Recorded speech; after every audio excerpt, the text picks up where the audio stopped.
چند کبیرہ گناہ۔ حضور اکرم صلی اللہ علیہ وآلہ وسلم نے ارشاد فرمایا، کبیرہ گناہ اللہ تعالیٰ کے ساتھ کسی کو شریک ٹھہرانا اور والدین کی نافرمانی اور کسی بیگانے کو قتل کرنا اور جھوٹی شہادت دینا، یعنی اللہ تعالیٰ کی ذات و صفات میں کسی کو شریک ٹھہرانا بھی تو زبان سے ہوتا ہے، جیسے عام کافر و مشرک کیا کرتے ہیں، یہ شرک جلی ہے، اور کبھی دل سے ہوتا ہے، جیسے کسی نیک کام کو اس لیے کیا کہ لوگوں میں واہ واہ ہو گئی، یہ دوسری قسم شرک خفی کہلاتی ہے۔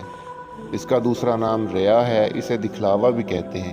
شرک کی دونوں ہی قسمیں بہت ہی سخت جرم ہیں، البتہ شرک جلی یعنی کفر کو اللہ تعالیٰ معاف نہیں فرمائیں گے۔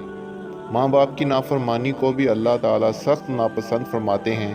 احادیث مبارکہ میں اس طرف بار بار توجہ دلائی گئی ہے کہ والدین کا احترام و اکرام کیا جائے اور ان کی نافرمانی سے پرہیز کیا جائے، مگر یہ بات ہمارے معاشرے میں بہت تیزی سے بڑھتی جا رہی ہے۔ ادب و احترام ختم ہوتا جا رہا ہے، جس کا نتیجہ بھی سامنے آ رہا ہے۔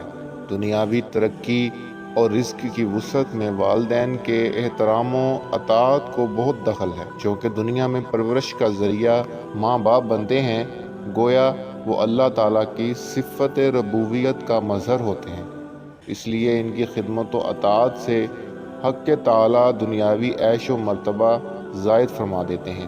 بیگانے کو کسی وجہ سے قتل کرنا ناقابل معافی جرم ہے۔ آج ہمارے ہاں ذرہ ذرہ سی بات پر ایک دوسرے کا قتل بہت ہلکا سمجھا جاتا ہے اور بلا تحقیق کسی پر الزام تراشی کر کے اسے موت کی گھاٹ اتار دیتے ہیں۔